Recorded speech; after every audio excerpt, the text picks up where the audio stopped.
اور تیسری بات فرمائی وَلَا تَقْرَبُوا الْفَوَاحِشَ مَا ظَهَرَ مِنْهَا وَمَا بَطَنَ، اور فرمایا کہ بے حیائی سے بچو، بے غیرتی، جس معاشرے میں بے حیائی آتی ہے زنا آتا ہے، زنا آتا ہے نسل تباہ و برباد ہو جاتی ہے۔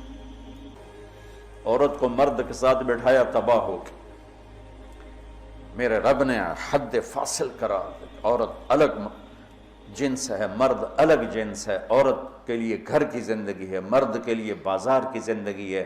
جب تم بڑے دانشور بنو گے اور ایک ڈیسک پہ ان کو بٹھاؤ گے تو بے حیائی، آج کی یونیورسٹیوں میں جو کھلم کھلا، میں زبان سے کیسے کہوں،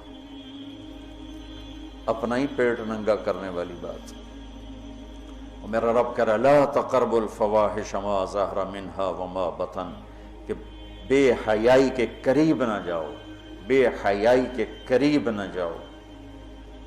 کہ اچھا یعنی زنا کے بارے میں اجل لا تقربوا الزنا، یہ نہیں کہا کہ لا تزنو، زنا نہ کرو، کہا لا تقربوا، زنا کے قریب نہ جاؤ۔ قریب جانے کا کیا مطلب ہے؟ بے پردگی، آوارگی، مکس گیدرنگ، عورتوں کے چھوٹے کپڑے اور اب جسم کو ننگا کرنا، نمائش کرنا۔ یورپ کی عورت بیچاری کو تو پتہ نہیں ہے، وہ نہ ماں ہے، نہ بیٹی ہے، نہ بہن ہے، نہ بیوی ہے، وہ ایک ٹیشو پیپر ہے، استعمال کر کے پھینک دیا جاتا ہے۔ مغرب کی عورت انتہائی مظلوم ہے، دیکھنے میں وہ نظر آ رہا ہے آزادی نہیں ہے، اللہ کی قسم کربناک زندگی ہے، کربناک زندگی۔ اس لڑکی کا کیا حل ہوگا جو 11 سال کی عمر میں اپنا خاوند ڈھونڈنا شروع کرے اور 20 نوجوان اسے استعمال کر کے پھینکتے چلے جائیں، اس کی کیا زندگی ہوگی؟ اور اس نوجوان کی کیا زندگی ہوگی جو بیوی کی تلاش میں دھکے کھا مر جائے اور اسے کوئی وفادار لڑکی نہ ملے؟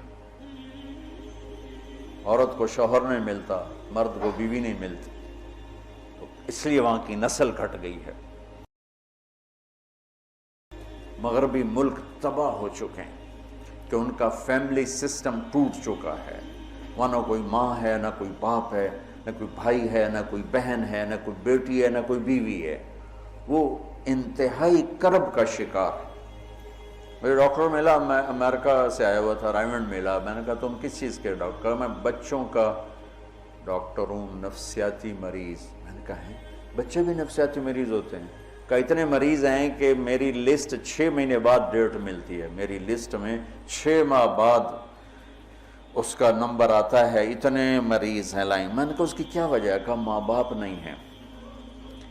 باپ تو ہوتا ہی نہیں ہے، بوائے فرینڈ ہے، جب وہ حمل ہوتا ہے وہ چھوڑ کے بھاگ جاتا، وہ کسی اور لڑکی کو لے لیتا۔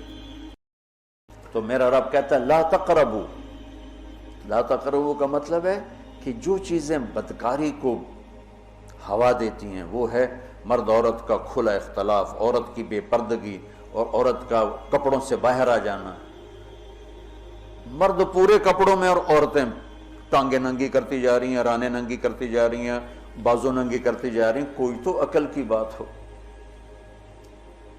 یہ شیطان نے عورت کو الٹے راستے پہ چلایا اور اس نے اپنی عزت بھی گنوا دی، عصمت بھی گنوا دی اور اپنا مقام اور مرتبہ بھی گنوا دی۔